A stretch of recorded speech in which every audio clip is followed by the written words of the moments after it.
संकल्प है।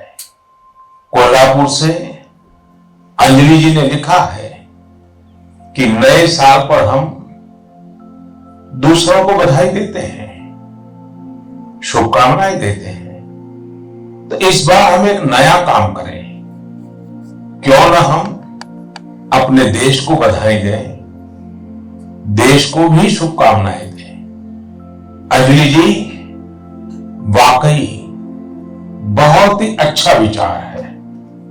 हमारा देश 2021 में सफलताओं के नए शिखर छुए, दुनिया में भारत की पहचान और सशक्त हो, इसकी कामना से बड़ा और क्या हो सकता है। साथियों, नमो ऐप पर मुंबई के अभिषेक जी ने एक मैसेज पोस्ट किया है। उन्होंने लिखा है कि 2020 ने जो जो दिखा दिया, जो जो सिखा दिया, वो कभी सोचा ही नहीं था। कोरोना से जुड़ी तमाम बातें उन्होंने लिखी है। इन चिट्ठियों में, इन संदेशों में मुझे एक बात जो कॉमन नजर आ रही है, खास नजर आ रही है, वो मैं आज आपसे शेयर करना चाहूंगा। अधिकतर पत्रों में लोगों ने देश के सामर्थ्य, देशवासियों की सामूहिक शक्ति की भरपूर प्रशंसा की है। जब जनता कर्फ्यू जैसा अभिनव प्रयोग पूरे विश्व के लिए प्रेरणा बना, जब ताली थाली बजाकर देश ने हमारे कोरोना वॉरियर्स का सम्मान किया था, एकजुटता दिखाई थी, उसे भी कई लोगों ने याद किया है। साथियों, देश के सामान्य से सामान्य मानवी ने इस बदलाव को महसूस किया है। मैंने देश में आशा का एक अद्भुत प्रभाव भी देखा है। चुनौतियां खूब आई, संकट भी अनेक आए। कोरोना के कारण दुनिया में सप्लाई चेन को लेकर अनेक बाधाएं भी आई, लेकिन हमने हर संकट से नए सबक लिए, देश का नया सामर्थ्य भी पैदा हुआ। अगर शब्दों में कहना है तो इस सामर्थ्य का नाम है आत्मनिर्भरता। साथियों, दिल्ली में रहने वाले अभिनव बैनर्जी ने अपना जो अनुभव मुझे लिखकर भेजा है, वो भी बहुत दिलचस्प है। अभिनव जी को अपनी रिश्तेदारी में बच्चों को गिफ्ट देने के लिए कुछ खिलौने खरीदने थे, इसलिए वो दिल्ली की झंडेवाला मार्केट गए थे। आप में से बहुत लोग जानते ही होंगे, ये मार्केट दिल्ली में साइकिल और खिलौनों के लिए जाना जाता है। पहले वहां महंगे खिलौना का मतलब भी इंपोर्टेड खिलौने होता था, और सस्ते खिलौने भी बाहर से आते थे। लेकिन अभिनव जी ने चिट्ठी में लिखा है कि अब वहां के कई दुकानदार कस्टमर्स को ये बोल बोलकर टॉय बेच रहे हैं कि अच्छे वाला टॉय है, क्योंकि ये भारत में बना है, मेड इन इंडिया है। कस्टमर्स भी इंडिया मेड टॉयज की ही मांग कर रहे हैं। यही तो है एक सोच में कितना बड़ा परिवर्तन। यह तो जीता जागता सबूत है देशवासियों की सोच में कितना बड़ा परिवर्तन आ रहा है, और वो भी एक साल के भीतर भीतर। इस परिवर्तन को आंकना आसान नहीं है। अर्थशास्त्री भी इसे अपने पैमानों पर तोड़ नहीं सकते। साथियों, मुझे विशाखापट्टनम से वेंकट मुरली प्रसाद जी ने जो लिखा है, उसमें भी एक अलग ही तरह का आइडिया है। वेंकट जी ने लिखा है, मैं आपको 2021 के लिए, 2021 के लिए अपना एबीसी अटैच कर रहा हूं। मुझे कुछ समझ में नहीं आया कि आखिर एबीसी से उनका क्या मतलब है। तब मैंने देखा कि वेंकट जी ने चिट्ठी के साथ एक चार्ट भी अटैच कर रखा है। मैंने वो चार्ट देखा और फिर समझा कि एबीसी का उनका मतलब है आत्मनिर्भर भारत चार्ट।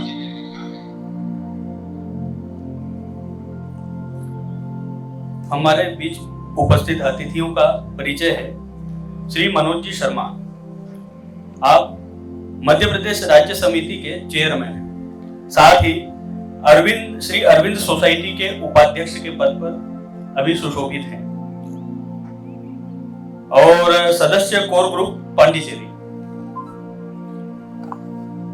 अध्यक्षता के लिए श्री मितेश जी शर्मा, आप माखनलाल चतुर्वेदी विश्वविद्यालय में फैकल्टी हैं। मुख्य अतिथि के रूप में आए विराजित श्रीमती संध्या हरोड़े, आप शासकीय अनुसूचित जाति कन्या महाविद्यालय छात्रावास पंचशील नगर भोपाल में पदस्थ है। महर्षि अरविंद के ऊपर एक छोटा सा क्लिप।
इसके बाद श्री अरविंद सोसाइटी के उपाध्यक्ष श्री मनोज जी से आग्रह है कि आपका वक्तव्य प्राप्त हो। जोरदार तालियों के साथ स्वागत करें।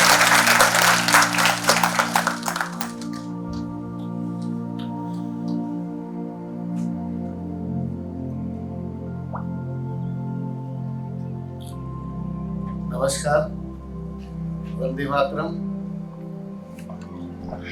आज के इस शुभ दिन जब हम कुछ नया संकल्प लेने जा रहे हैं अपने देश के लिए, इस समाज के लिए, इस कार्यक्रम में मैं आप सबका बहुत स्वागत करता हूँ। सबसे पहले तो इस कार्यक्रम की जो संकल्पना है वो बहुत स्वागत योग्य है। माननीय प्रधानमंत्री जी ने मन की बात कार्यक्रम में पिछले लंबे समय से 100 से अधिक एपिसोड हो गए और हर एपिसोड में समाज जीवन के किसी 1, 2, 3 विषयों को बहुत मुखरता के साथ रखा है। और वो जब प्रधानमंत्री स्तर के और इतने लोकप्रिय व्यक्ति के द्वारा रखी जाती है तो उस बात का एक अलग इम्पैक्ट होता है।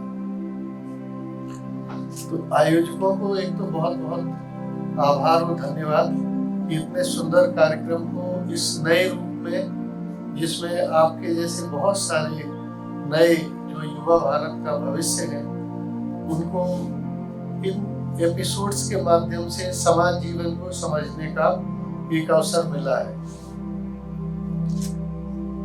आदरणीय प्रधानमंत्री जी ने मन की बात कार्यक्रम के जो 71वां एपिसोड था, उस एपिसोड में एक से अधिक मुद्दों को उठाया था और उन मुद्दों में भारत की शिक्षा नीति थी, भारत की जो आत्मनिर्भर भारत है उसका भी उन्होंने जिक्र किया था और उसके साथ ही उन्होंने जिक्र किया था श्री अरविंद का। श्री अरविंद के विषय में अभी तक जब तक माननीय प्रधानमंत्री जी ने इसका उल्लेख किया या उसके पहले के कुछ वर्षों को छोड़ दें तो बहुत लोगों के द्वारा उनको जाना नहीं जाता है। और ये स्वाभाविक भी है, जब कोई नई अट्टालिका नया भवन बन जाता है तो उसके आधार में उसकी नींव में जो पत्थर लगाए जाते हैं वो दिखाई नहीं देते। ऐसे अनेक महान स्वतंत्र वीर हुए, स्वतंत्रता सेनानी हुए जिन्होंने अपने जीवन का अर्पण, अपना एक एक पल अर्पित कर दिया माँ भारती की सेवा के लिए। और तब ये दिन हम लोगों को देखने के लिए मिला है कि हम आज 2023 में एक स्वतंत्र और मजबूत भारत की संकल्पना के साथ यहाँ उपस्थित हैं। भाइयों और बहनों, श्री अरविंद भारत की जो संस्कृति है उसको साथ में लेकर भारत के उज्जवल भविष्य की संकल्पना लेकर 15 अगस्त 1872 को कलकत्ता नाम के नगर में उन्होंने जन्म लिया। 1872 15 अगस्त से हमें सहसा ही स्मरण आ जाता है कि ये भारत की स्वाधीनता का दिन है। श्री अरविंद ने 1947 में जब उनसे संदेश मांगा गया तो उन्होंने अपने संदेश की शुरुआत यहीं से की थी। श्री अरविंद ने कहा कि भारत की स्वाधीनता का मेरे जन्मदिन के दिन ही आना, इसे मैं एक आकस्मिक संयोग नहीं मानता हूँ, बल्कि ये मैं उन स्वप्नों की सिद्धि की ओर भगवान की एक मोहर मानता हूँ जो मैंने अपने जीवन के प्रारंभिक काल में स्वप्न देखे थे। और फिर वो 5 स्वप्नों का उसमें जिक्र करते हैं जिनका मैं संक्षेप में आपके साथ बातचीत में उसका जिक्र करूंगा। और वे 5 संकल्प ऐसे हैं कि वे हमारे जीवन के संकल्प होने चाहिए। वे 5 जो संकल्प हैं उसमें पहला संकल्प है स्वतंत्र, मजबूत, समृद्ध और अखंड भारत का निर्माण। श्री अरविंद ने अपने सारा जीवन भारत और मानव जाति की सेवा में लगाया, लेकिन उनके लिए सबसे पहले अगर कोई चीज महत्व रखती थी तो वो भारत माता थी। श्री अरविंद ने अपनी धारदार लेखनी के द्वारा सारे भारत में हजारों लाखों युवकों और युवतियों को माँ भारती की सेवा के लिए तैयार किया। उनमें से एक नेताजी सुभाष चंद्र बोस भी थे। 1921 में अपने भाई को लिखे हुए पत्र में, उनके भाई का नाम शरद चंद्र बोस था, उनको लिखते हैं नेताजी सुभाष चंद्र बोस कि मैं अंग्रेजों की सेवा में नहीं जाना चाहता। उनका उस समय आईसीएस में सिलेक्शन हुआ था, जैसे आजकल आईएएस होता है, इसका भी एक बड़ा रूप वो इंडियन सिविल सर्विसेज कहलाती थी। और वे अपने भाई को लिखते हैं कि ऐसा ना करने का मेरे पास एक उदाहरण पहले से मौजूद है और वो श्री अरविंद का है। मुझे उनके उदाहरण के द्वारा ये ज्ञात हुआ है कि देश की सेवा के लिए इस तरह की उच्च जो प्राप्तियां होती हैं उनकी तिलांजलि किस तरह दी जा सकती है। श्री अरविंद ने 1890-1891 में आईसीएस की परीक्षा उत्तीर्ण की थी, लेकिन जब उनको लगा, जैसा कि अभी आपने छोटे से टीजर में देखा, जो एक नई फिल्म डॉक्यूमेंट्री रिलीज हुई है Shri Aurobindo a new dawn, उसमें आप देखेंगे कि श्री अरविंद ने 1991 में आईसीएस की परीक्षा को उन्होंने ठुकरा दिया और 92 में उन्होंने ये तय किया कि वो इस परीक्षा के द्वारा अंग्रेजों की जो एक गुलामी रखने की मानसिकता है उसका वो एक इंस्ट्रूमेंट नहीं बनना चाहते। तो केवल नेताजी सुभाष चंद्र बोस नहीं, तत्काल उनके बाद के समय के जितने स्वतंत्रता सेनानी हुए हैं उन सब ने श्री अरविंद की भूल भूल तारीफ की। स्वयं गुरुदेव रविंद्रनाथ टैगोर ने जब श्री अरविंद के दर्शन करने के लिए वो पौंडीचेरी गए थे तो उन्होंने कहा था कि भारत यदि अपनी बात अपनी वाणी में बोलेगा तो वो वाणी वही होगी जो श्री अरविंद की वाणी होगी। और उन्होंने कहा था आपके पास शब्द हैं और हम सुनने के लिए तैयार हैं। और उन्होंने श्री अरविंद लहो नमस्कार करके उनको जो है प्रणाम किया।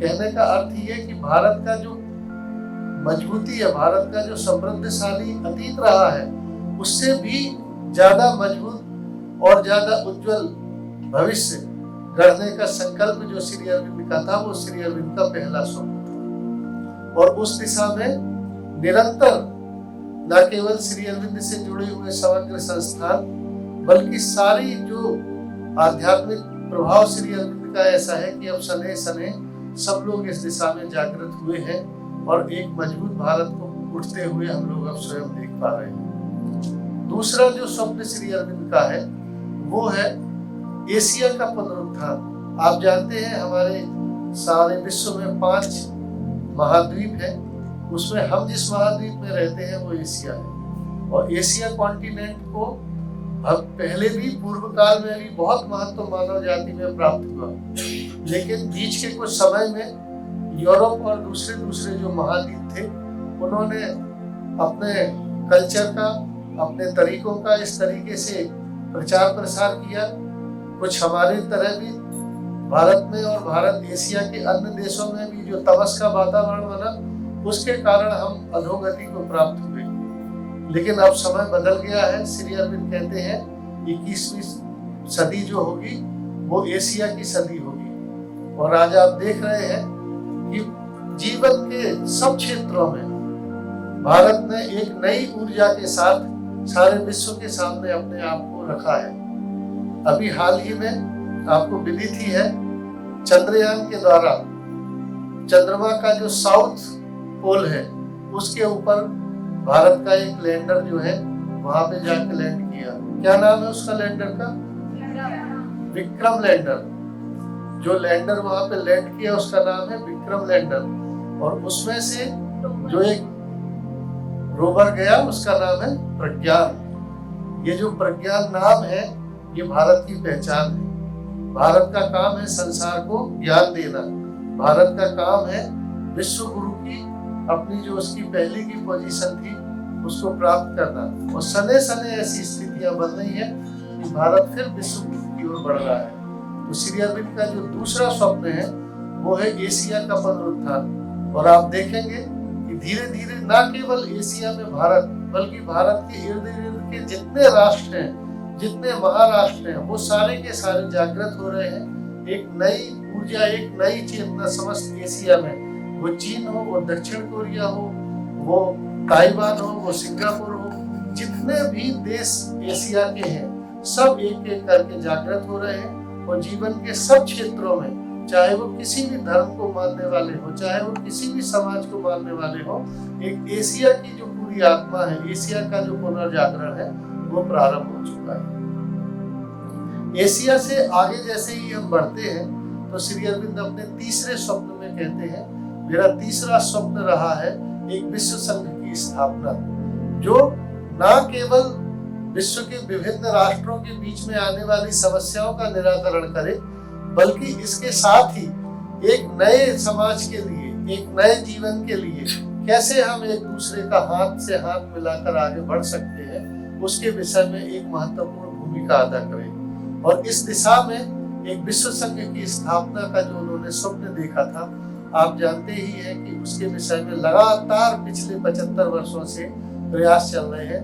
पहले एक विश्व संघ बना था, फिर उसके बाद संयुक्त राष्ट्र अभी बना हुआ है। हमारे यहाँ दक्षिण एशिया में भी एक सार्क नाम का संगठन है।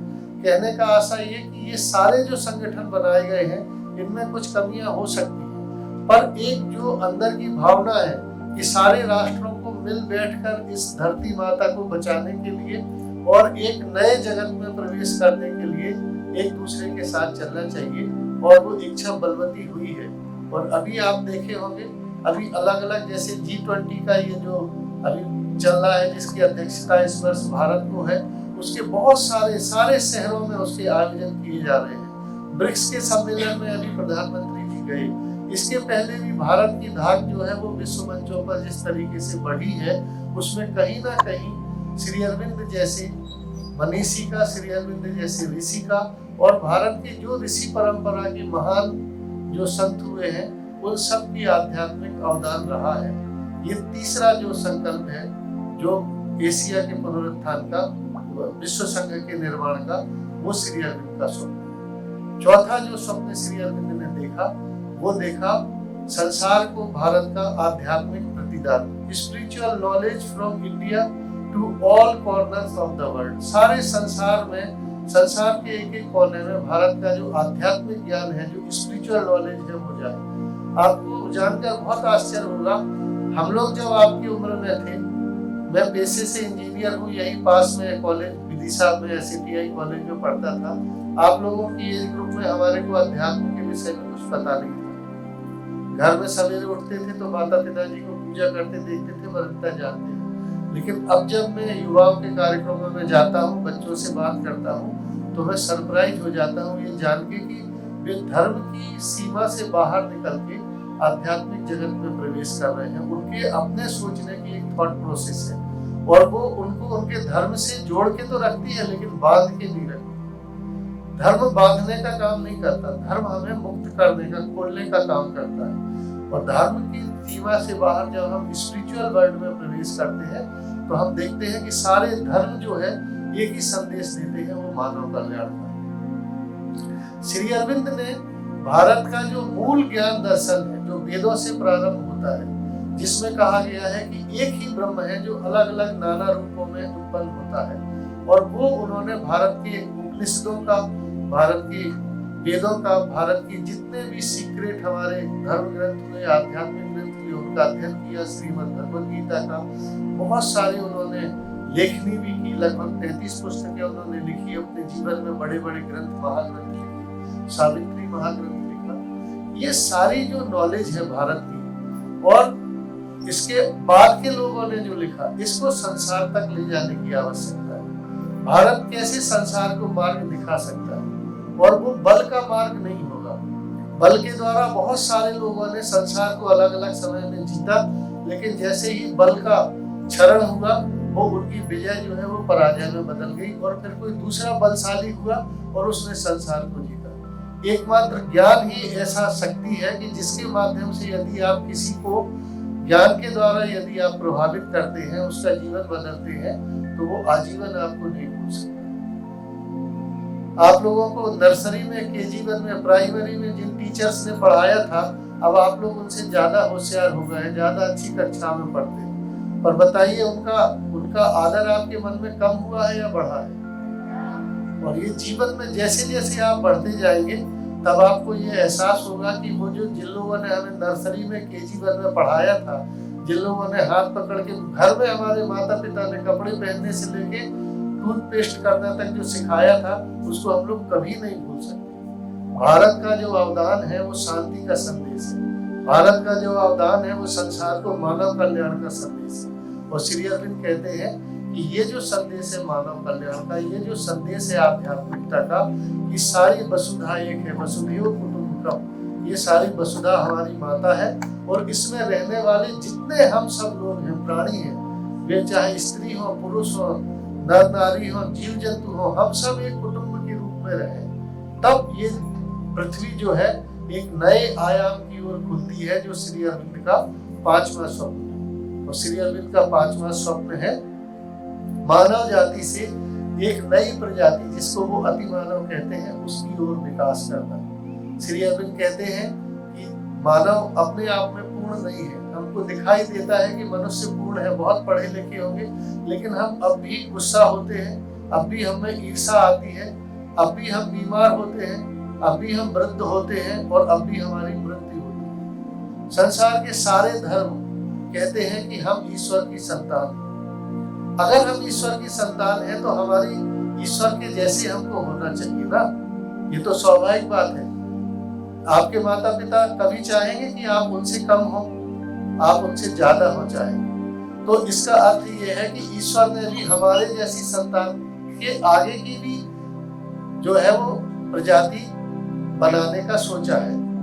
इसका अर्थ ये नहीं है कि हम लोग अपूर्ण हैं तो हम लोग कमजोर हैं, लेकिन ये एक जो बढ़ती हुई यात्रा है, जो जड़ पदार्थ से प्रारंभ हुई, उसके बाद जीव जंतु पृथ्वी पर आए, उसके बाद मनुष्य पृथ्वी पर आए। हम मन से चलते हैं इसलिए मनुष्य कहलाते हैं। प्राणी लोग प्राण से चलते हैं इसलिए उनको प्राणी कहते हैं। और जो बिल्कुल जड़ पदार्थ है उसको हम कहते हैं कि ये जड़ चीज है। तो जड़ के बाद फिर थोड़ी चेतना का विकास हुआ तो प्राण से चलने वाले प्राणी कहलाए। हम लोग मनुष्य तक की यात्रा कर चुके हैं। श्री अरविंद कहते हैं लेकिन अभी ये जो प्रजाति है, अभी ये जो स्पीसी है, ये पूर्ण नहीं है, क्योंकि ये भगवान की संतान है तो इसे भगवान के जैसा ही होना चाहिए। और वो कहते हैं कि इसके आगे एक और प्रजाति जो आने वाली है वो अति मानव की है। वो जो अति मानव की प्रजाति होगी उसमें वो कमियां नहीं होगी जो अभी हमें दिखाई देती है। जैसा अंतर हम में और जानवरों में दिखाई देता है, वो भी लविंग होते हैं, वो भी अपने परिवार का ध्यान रखते हैं, लेकिन फिर भी हमारे भीतर एक मन की चेतना है जो उनमें नहीं है। अति मन की चेतना का अवतरण उन्होंने धरती पे कराया और जिसके कारण से आने वाले समय में, आने वाले भविष्य में जो आध्यात्मिक ताकि वो मुड़े हैं, वो किसी भी धर्म को मानने वाले हैं, वो एक सुंदर पृथ्वी का भविष्य देखते हैं। श्री अरविंद ने इसके लिए काम किया और ये जो 5वां उनका स्वप्न है, मानव से अति मानव की ओर, एक ऐसी सत्ता की ओर जो सारे विश्व का, सारे ब्रह्मांड का रूपांतरण करेगा, ये उन्होंने ये 5 संदेश, 5 स्वप्न आपको दिए। इन 5 स्वप्नों के माध्यम से श्री अरविंद ने सारे समाज जीवन और विश्व को बांधने का काम किया है। एक मंत्र वाक्य जो श्री अरविंद का है वो है सारा जीवन ही योग है। तो अगर हम लोग जिस तरीके से किसी भी महापुरुष का एक मंत्र वाक्य याद रखते हैं, तो हम लोग यदि श्री अरविंद के विषय में कभी स्मरण करें तो उनका एक ही मंत्र हमारे लिए महामंत्र है, ऑल लाइफ इज योगा। हम लोग रिपीट कर सकते हैं, all life is yoga, all life is yoga, सारा जीवन ही योग है। क्या मतलब हुआ इस बात का कोई बता सकता है? हमारे पास समय है ना सर, बच्चों से बात करेंगे। सारा जीवन ही योग है। कोई भी अपनी बात बताओ, आपके दिमाग में इसको सोच के क्या लगता है? सामान्यतः हम लोग योगासन को योग समझ लेते हैं कि जो लोग योगासन करते हैं वो योग है। वो योग का एक पार्ट है। योग का अर्थ होता है अपने आप को उस परात्पर सत्ता के साथ जोड़ना। प्लस का निशान होता है ना, योग करना। हिंदी में उसको बोलते हैं योग करना। इसको हम संक्षिप्त में समझ सकते हैं, अपने आप को एक उच्चतर सत्ता के साथ जोड़ना।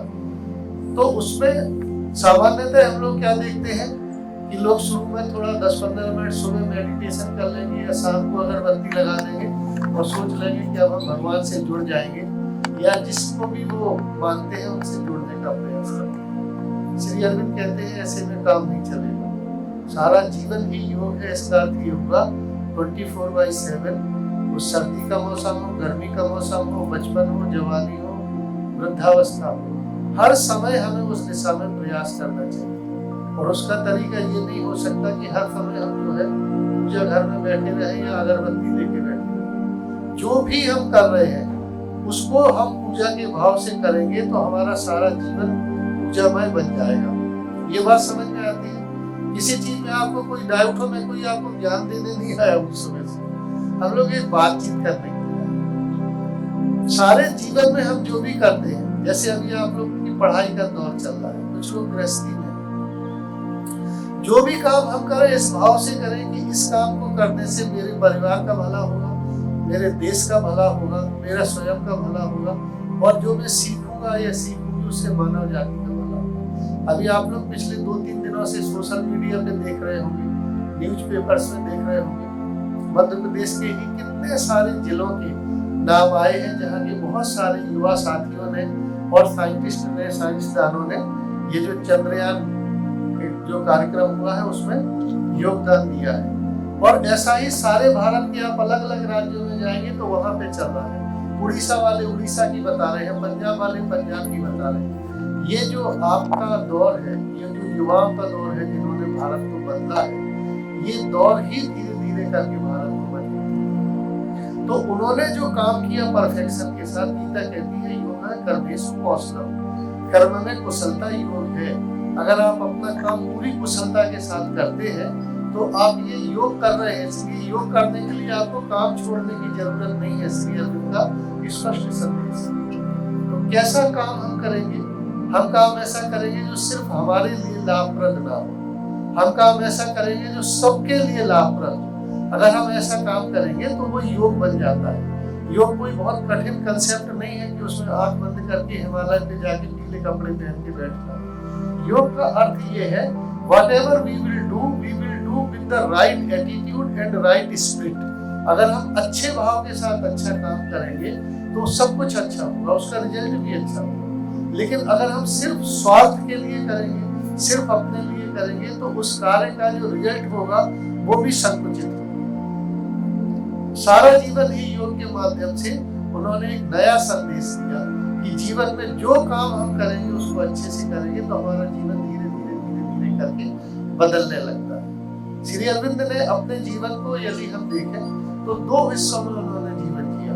पहला हिस्सा, 3 हिस्से कह सकते हैं। पहला एजुकेशन के लिए वो 72 के बाद 79 में इंग्लैंड गए और इंग्लैंड में रह के उन्होंने न केवल विभिन्न भाषाओं का ज्ञान प्राप्त किया, उसमें स्पेनिश, फ्रेंच, जितनी भी भाषाएं थी, बल्कि उसमें ऐसी महारत हासिल की कि वहाँ जो कविताओं के निबंधों की प्रतियोगिताएं होती थी किंग्स कॉलेज में, वो सारी की सारी प्रतियोगिताओं में उन्होंने जीतने का काम किया। ऑक्सफोर्ड यूनिवर्सिटी के सबसे मेधावी छात्रों में श्री अरविंद थे। और एक बार एक तात्कालिक राइटिंग, उसको जो स्पॉन्टेनियस राइटिंग के लिए जो देते हैं, उसमें उनको प्रथम पुरस्कार मिला था। उसका टॉपिक था truth is beauty and beauty is truth. इसके ऊपर उन्होंने जो निबंध लिखा था वो आज भी वहाँ के संग्रहालय में रखा। 6 फरवरी 1893 को श्री अरविंद जब दोबारा भारत वापस आए, क्योंकि उन्होंने ICS करने से मना कर दिया था, जो अभी आप लोगों ने क्लिपिंग देखी थी बहुत सुंदर, तो उसमें देखा होगा वो धरती पर, भारत की धरती पर जैसे लौट के आए तो एक अद्भुत शांति ने उनके भीतर प्रवेश किया जो पीछे काफी वर्षों तक उनके साथ थी। और श्री अरविंद ने यहाँ आकर बड़ौदा महाराज के यहाँ सर्विस ज्वाइन की, क्योंकि वो अंग्रेजों की सेवा नहीं करना चाहते थे। उस समय बड़ौदा बहुत बड़ी स्टेट हुआ करती थी और वहाँ रह के उन्होंने विभिन्न पदों पर कार्य किया। और वो जो बड़ौदा महाराज के यहाँ काम करते थे, उसके साथ साथ बहुत सारे लोग जो बंगाल में थे, उनके भाई का नाम था बारिंद्र कुमार घोष। वे बहुत प्रखर क्रांतिकारी थे और बहुत सारे लोग बंगाल से आते थे जो बारिंद्र कुमार घोष के माध्यम से बड़ौदा की सेना में भर्ती होते थे। वहाँ प्रॉपर ट्रेनिंग, उनको सेना की ट्रेनिंग होती थी, उसमें निश्चित रूप से श्री अरविंद की भी मदद रहती होगी। और बाद में भी लोग वापस जाकर बंगाल में और भारत के विभिन्न हिस्सों में भारत को आजाद करने का, क्रांतिकारी का काम करते थे। और ऐसे करके एक क्रांतिकारियों की एक बहुत बड़ी फौज खड़ी हुई। लेकिन 1905 में जब श्री अरविंद ने देखा कि बंगाल का विभाजन कर दिया है, भारत को तोड़ना चाहते हैं अंग्रेज, तो उन्होंने बड़ौदा की उस सेवा से त्यागपत्र देकर नेशनल कॉलेज की जो स्थापना हुई थी कलकत्ता में, उसमें वो पढ़ाने के लिए आ गए। और जब वो बंगाल से, वहाँ गुजरात से सर्विस छोड़ के आए, तब उनका पैकेज था 750 रुपीज पर मंथ, 750 रुपए। कौन से सन की बात है? 1906 की। 1906 में 750 रुपए कितने होते होंगे आप जरा सा अंदाज लगाइए। और जो सर्विस उन्होंने ज्वाइन की वो ज्वाइन की 150 रुपीज पर मंथ कलकत्ता में आया। अपने जीवन से उन्होंने बताया कि पावर और पैकेज सब कुछ नहीं होता, जीवन में कभी कभी ऐसे निर्णय लेने पड़ते हैं अपने समाज के। और श्री अरविंद ने आकर भारत की क्रांति की दिशा बदलने का काम किया। वंदे मातरम, युगांतर, इस तरीके के जो अनेक समाचार पत्र उन्होंने निकाले, उनके माध्यम से, जैसा मैंने कहा, सारे समाज जीवन को उन्होंने बदला और एक नए लोगों की फौज तैयार की भारत में। ये उनका जो कालखंड है भारत में सक्रिय राजनीति का, ये 1910 तक चला। भारत के प्रधानमंत्री नेहरू जी ने उनके ऊपर एक किताब लिखी, डॉक्टर करण सिंह ने, उसकी भूमिका में लिखा, भारत की राजनीतिक आकाश के वे प्रज्ञावान सूर्य की तरह चमके। और उन्होंने स्वाधीनता संग्राम की जो इमारत में नींव का काम किया, उस पर बाद में महात्मा गांधी ने स्वाधीनता संग्राम की इमारत खड़ी की।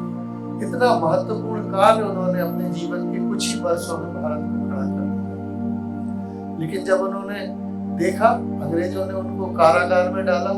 कारागार में डालने के बाद उनको लगभग 1 वर्ष तक वहां गहन छोटी सी कोठरी थी, 6 फीट बाई 9 फीट की। आपका जो डबल बेड रहता है वो लगभग 7 फीट बाई 7 फीट का रहता है, 6 फीट चौड़ाई 9 फीट लंबाई। उसमें उनको श्री अरविंद को रखा गया। एक थाली, एक कटोरी, वो जो कटोरी थाली मिलती थी उसी में उनको खाना दिया जाता था, उसी में शौच करने के लिए पानी दिया जाता था। शुरुआत के कुछ महीनों में तो, कुछ दिनों में तो वो कोठरी के बाहर निकलना भी अलाउ नहीं था। लेकिन सारा कुछ सहने के बाद भी श्री अरविंद टूटे नहीं, श्री अरविंद झुके नहीं, और बाद में उनको बेदाग बरी कर दिया गया। वहीं पे श्री अरविंद को श्री कृष्ण का साक्षात्कार हुआ और उन्होंने गीता का सारा मर्म समझा, और उनको कहा गया कि यहाँ से बाहर निकल के महती जान आपको कार्य करना है।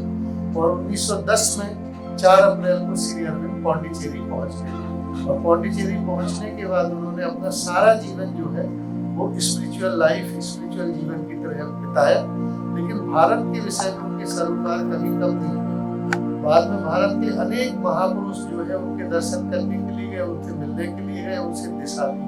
और आज बहुत सारे संगठन जो समाज जीवन में काम कर रहे हैं, इनकी नींव कहीं न कहीं उन महापुरुषों को वो जो दिशा उनसे मिली श्री अरविंद से। श्री अरविंद ने बहुत सारे ग्रंथों का निर्माण किया, जो आप हमारी वेबसाइट है www.orosociety.org, इसके माध्यम से आप देख सकते हैं। ये जो फिल्म का टीजर आप लोगों ने देखा था, ये आपको YouTube पे मिल जाएगा, न्यू डॉन के नाम से, www.newdawn.org। उस पे आप जाएंगे तो आपको ये न्यू डॉन नाम की फिल्म मिलेगी। कहने का आशय साथियों सिर्फ ये है कि भारत की नई दिशा जो तय हो रही है उसमें श्री अरविंद का बहुत महत्वपूर्ण योगदान है। 2014 से माननीय प्रधानमंत्री जी ने लाल किले के ऊपर जब उद्बोधन देना शुरू किया वर्तमान प्रधानमंत्री जी ने, तो एक भी वर्ष ऐसा नहीं रहा जिसमें उन्होंने श्री अरविंद का उसमें उल्लेख नहीं किया। श्री अरविंद का व्यक्तित्व, उनका कृतित्व, उनका सहयोग ही ऐसा है।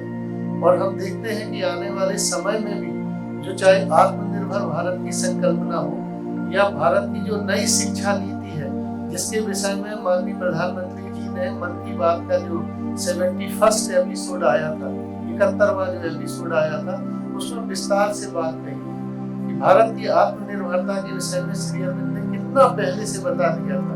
यदि भारत को मजबूत होना है, भारत को संसार को अपना सहयोग देना है, तो भारत को अपने पैरों पर खड़ा होना है। और केवल एक क्षेत्र में नहीं, सारे क्षेत्रों में, शिक्षा के क्षेत्रों में, सैन्य बल के क्षेत्र में। अपने जैसे अभी हम लोग देख रहे थे, कभी क्लिपिंग्स दिखाई थी कि हमारे भारत के जो खिलौने हैं वो क्रय करने का किसी एक व्यक्ति ने सज्जन ने निर्णय किया। तो ये हमें भी अपने जीवन में ढालना पड़ेगा। तो ये इस तरीके से हम देखते हैं श्री अरविंद का जो अवदान है भारत के लिए, वो आने वाले समय में धीरे धीरे और प्रकट होगा। और मैं आप सबसे ये विनती करता हूँ, आप सबसे ये निवेदन करता हूँ, श्री अरविंद का एक ही संदेश है, अपने जीवन में भारत को, अपने जीवन में मानव जाति को, और अपने जीवन में आध्यात्मिकता को थोड़ा स्थान दीजिए। धीरे धीरे आपका जीवन बदलने लगेगा। धीरे धीरे आपके जीवन में भी वो आपको उत्तरोत्तर प्रगति दिखाई देगी, जो अब हमें भारत माता के नए स्वरूप में, नई सदी में दिखाई दे रही है।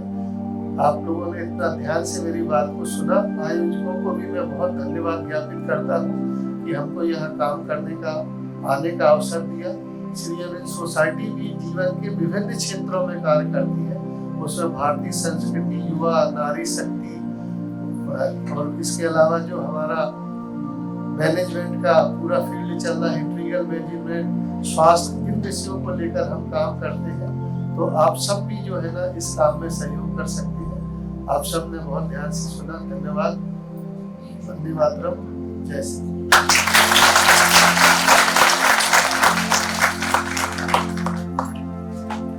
धन्यवाद भाई साहब। महर्षि अरविंद जी के, जिन्हें जिस तरह से एक क्रांति की अलग जगह थी, उसी तरह से आज हमारे लिए ये प्रेरणा पुंज की तरह कार्य करेगी।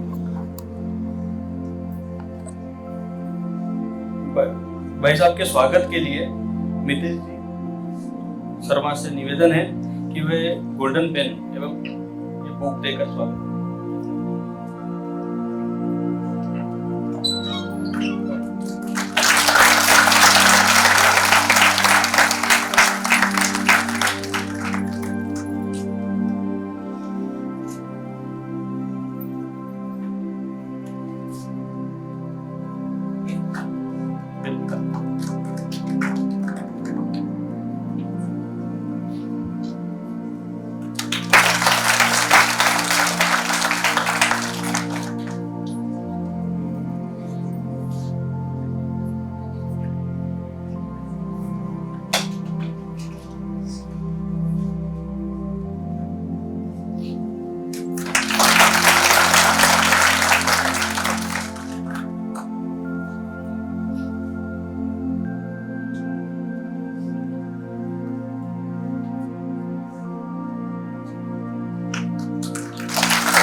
धन्यवाद।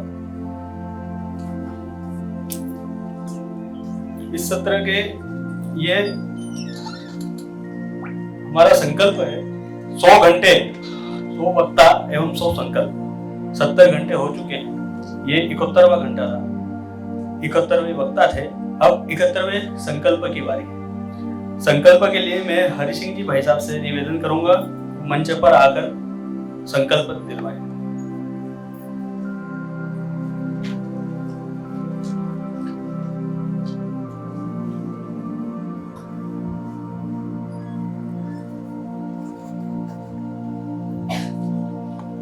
प्रातः की इस भोर वेला में इस ज्ञान सभा में उपस्थित सभी भोपाल की बहनें, श्रोतागण, जैसा कि आपने भी सुना होगा कि इस कार्यक्रम को गिनीज बुक वर्ल्ड रिकॉर्ड में दर्ज होगा ये, और केवल ये कार्यक्रम ही रिकॉर्ड नहीं होगा, बल्कि इस कार्यक्रम की जो थीम है मन की बात, वो मन की बात भी विश्व रिकॉर्ड है। क्योंकि दुनिया में इतनी बड़ी आबादी से उस देश का प्रधानमंत्री हर महीने 1 घंटे बात नहीं करता है। उसके बाद बहुत काम होते हैं, वो बहुत सारे काम करता है, और वो भी सभी के लिए होते हैं, देश के लिए होते हैं, नागरिकों के लिए होते हैं। लेकिन एक ऐसा समय जिसमें केवल देश की समस्याओं पर बात करते हैं, और समस्या से संबंधित जो वर्ग है, बच्चे हैं, वृद्ध हैं, महिलाएं हैं, युवा है, रोजगार, जो स्वरोजगार के नए नए स्टार्टअप्स हैं, ऐसे सारे विषयों को लेकर के देश के प्रधानमंत्री लगातार 100 एपिसोड, 104 एपिसोड उनके हो चुके हैं। ऐसे समाज जीवन के हर क्षेत्र पर उन्होंने बातचीत की है, और ये भी अपने आप में एक बहुत बड़ा विश्व रिकॉर्ड है जिसको कोई नहीं तोड़ सकता। हर महीने लगभग 23 करोड़ लोगों से बातचीत करते हो इसके माध्यम से, और सबका ओवरऑल जोड़ने कम से कम एक बार भी किसी ने इसको सुना है तो ऐसे 123 करोड़ 108 करोड़ लोग उसको सुन चुके हैं। ये विश्व रिकॉर्ड कभी दुनिया में टूटने वाला नहीं है। तो जिस थीम पर हम इस कार्यक्रम को चला रहे हैं वो भी विश्व रिकॉर्ड है, और ये जो कार्यक्रम हमारा चल रहा है ये ऑलरेडी विश्व रिकॉर्ड बन रहा है। अब गिनीज बुक वाले केवल प्रमाण पत्र देने वाले हैं, और इसीलिए इस भोपाल के इस एकदम अत्यंत वीआईपी जो लोगों के लिए कार्यक्रम जहां होते हैं, ऐसे प्रसिद्ध रविंद्र भवन में इस विश्व रिकॉर्ड बनने वाले कार्यक्रम के हम सभी साक्षी हैं। मैं आप सबको बधाई देता हूं। अभी हम सुन रहे थे इस एपिसोड में महर्षि अरविंद के बारे में। महर्षि अरविंद क्रांतिकारी थे, और क्रांतिकारी जीवन के बाद में उन्होंने संन्यास ले लिया था, आध्यात्म के जीवन में वो चले गए थे, और वो एक बहुत बड़े भविष्य दृष्टा भी थे, दूरदृष्टा भी थे, चिंतक थे। अध्यात्म के साथ में ये सारा भी उनका चिंतन था, और इसलिए उन्होंने एक बहुत बड़ी भविष्यवाणी की है। वो भविष्यवाणी ये है कि जब देश का हमारा विभाजन हुआ था, विभाजन के समय वो बहुत व्यथित थे, और उन्होंने ये घोषणा की थी, ये उनका एक चिंतन था, एक उनका भविष्य दृष्टि थी कि भारत पुनः अखंड होगा। और पुनः अखंड होकर जिस प्रकार का पूरा वैभव हमारा था, गौरवशाली वैभवशाली भारत, विश्व को मार्गदर्शन देने वाला ऐसा विश्व गुरु भारत, ऐसा फिर से हमारा भारत बनेगा। बीच के कालखंड में जो विकृति आई, उस विकृति के कारण जो लोगों में विकार आए, द्वेष आए, उसके कारण से हम बटे, लेकिन एक समय ऐसा आएगा कि भारत पुनः अखंड होगा। जो बट करके चले गए वापस हमारी इस भारत की छत्र छाया में आकर के और स्वीकार करेंगे। वो समय हम देख रहे हैं कि जिस पड़ोसी से हम परेशान थे, पिछले 2, 4, 6, 8 सालों का हम इतिहास देखें तो उसकी ऐसी दुर्गति हो रही कि वो खाने के लाले पड़ रहे हैं। जो सुख का जहन स्वर्ग बनाने के लिए चले थे, भारत को नर्क बना करके अपना स्वर्ग ढूंढने चले थे, आज उनके लाले पड़ रहे हैं भोजन के। तो ऐसा समय आएगा कि वो सब पुरानी सारी गलतियां भूल करके इस अखंड भारत की छत्र छाया में वापस आएंगे। ऐसा बृहत्तर भारत हमारा वापस बनेगा, ऐसा महर्षि अरविंद का कहना था। अभी अभी हमने एक बड़ी उपलब्धि हासिल की है, उसका भी एक संकेत है कि भारत अब रुकने वाला नहीं है। वो हमारी चंद्रयान 3 भारत का संदेश, भारत का तिरंगा लेकर के चांद की धरती पर उतरा। जहां उतरा वहां पर दुनिया का कोई दूसरा यान नहीं उतरा। इसलिए हमारे देश के वैज्ञानिक, हमारे देश के बुद्धिजीवी, हमारे देश के मार्गदर्शक, नेतृत्वकर्ता, ये सारे के सारे, और उनके साथ हम जैसे जिज्ञासु मन वाले, जो आधी रात को भी, प्रातः भी, अनवरत 100 घंटे जब हमारी बारी आती तब आकर के हम ऐसी ज्ञान वर्षा जहां पर होती है, ऐसे सभागार में हम बैठते हैं, क्योंकि हमको इस जीवन को भी धन्य करना है और हमारे देश के अंदर हमारा जो जन्म हुआ है उसको भी धन्य करना है, उसको भी कर्तव्य करना है। मैं एक पंक्ति के माध्यम से बताना चाहूंगा संकल्प के पहले कि भारत क्या है। जैसे मैंने कहा, महर्षि अरविंद की दृष्टि थी और क्या थे, क्या हमारा इतिहास था, कैसे थे, और ये सारी चीजें इस पंक्तियों के अंदर आती है। परशुराम गोस्वामी जी की लिखित कविता है, मैं आपको पढ़ के सुनाता हूं। जब धरती पर घोर जंगली मानव ही बसते थे, वस्त्र पहनना नहीं जानते, पशुवत ही फिरते थे, भाषाहीन बेचारे बातें संकेतों में करते थे। जग में अन्य जीव भी रहते, यह वे नहीं समझते। ये किनके बारे में कहा है? जो भारत के बाहर की दुनिया है ना, जो आज चकाचौंध वाले हैं, उनके बारे में। ईसा मूसा पैगंबर का नाम निशान नहीं था, यानी ईसाई धर्म, इस्लाम धर्म और बाकी जो सारे दुनिया में धर्म है, ये थे ही नहीं तब की बात कर रहे हैं कवि। जड़ चेतन में क्या नाता है, इसका ज्ञान नहीं था। हिम सागर की पुण्य भूमि पर प्रथम मनुज तब प्रकट हुआ भारत में। हिमालय और सागर, इसके बीच की पुण्य भूमि है ना, भारत भूमि। शैल लांगता सागर पीता यात्रा पर मार्गस्थ हुआ। महर्षि अगस्त्य के बारे में इसमें इंगित किया है। उसके पीछे अमित चेतना और शक्ति का स्रोत चला, संस्कारित जीवन पथ दर्शक धर्म पताका ले निकला। हिमगिरी का आशीष लिया, फिर उत्तर दिशि को विजय किया। निज पौरुष से सागर लांघा, दिग दिगंत को व्याप्त किया। दिग्विजयी अगस्त्य के अगणित वीर बने अनुगामी, जन्मदायिनी पुण्य भूमि के भूषण पुत्र सुनामी। है अगस्त्य यह कार्य तुम्हारा, उनका बड़ा विलक्षण, तेजस्वी इतिहास तुम्हारा, ऋषिवर तुम्हें समर्पण। इस प्रकार की कविता के माध्यम से महर्षि अरविंद के जो विचार थे उन्हीं को लेकर के और उन्हीं की जो विचार है उसको व्यक्त करती है कविता है। मैं आप सबको पुनः बधाई देता हूं, मेरी सारी बहनों को, कि आप बड़े धैर्य से, बड़ी गंभीरता से और एक तन्मयता से इसको सुन रहे थे। आगे भी आपके जीवन के अंदर इसी प्रकार की तन्मयता, ज्ञान के प्रति ज्ञान की भूख आपकी बनी रहे और एक दिन हम भी किसी न किसी इस प्रकार के जो अपने जीवन के अंदर कुछ रिकॉर्ड बनाए। ऐसी शुभकामनाओं के साथ मैं संकल्प के लिए आपको आह्वान करता हूं। आप अपने स्थान पे खड़े हो जाएंगे।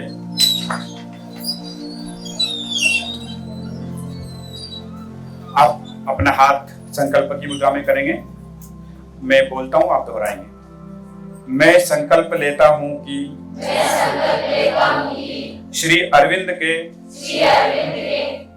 स्वप्न जो उनके हाथ वाक्य सारा जीवन ही योग है को पूर्ण करने का प्रयास करेंगे। भारत माता की जय। धन्यवाद।